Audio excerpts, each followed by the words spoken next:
Alright, so katatapos ko lang magpakain ng sisiw. So, linagay ko ulit siya, binalik ko siya sa incubator. So, ito yung sinasabi ko, yung cup noodles.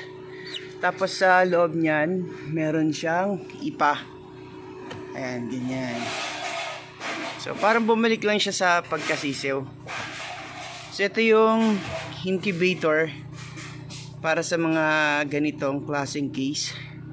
Tapos ito naman yung incubator para dun sa mga egg natin. Ayan. So, we have like 14 or 15 eggs na nakasalang ito sa ating incubator. And cuddling ako kagabi. So, positive.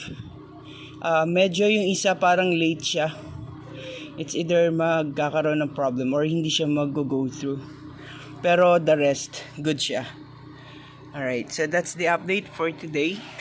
Yan nga po siya. So, wait natin na makarecover itong isang na-injure, naipit siya dun sa may kulungan. And yun nga, like what I said, talagang yung case niya at that time, parang gi-give up na. Parang wala na talagang buhay.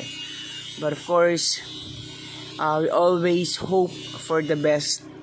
And ayan, with the prayer and everything. So I hope makasurvive siya. So let's wait up until tomorrow. So kumain naman siya, pinainom ko siya ng dinextrose ko. Lagyan ko ng sugar and salt, yung water. Then pinainom ko siya after niya kumain. So that's the medication that we can give to this chick. So hopefully bukas okay na siya. Let's go. Bye.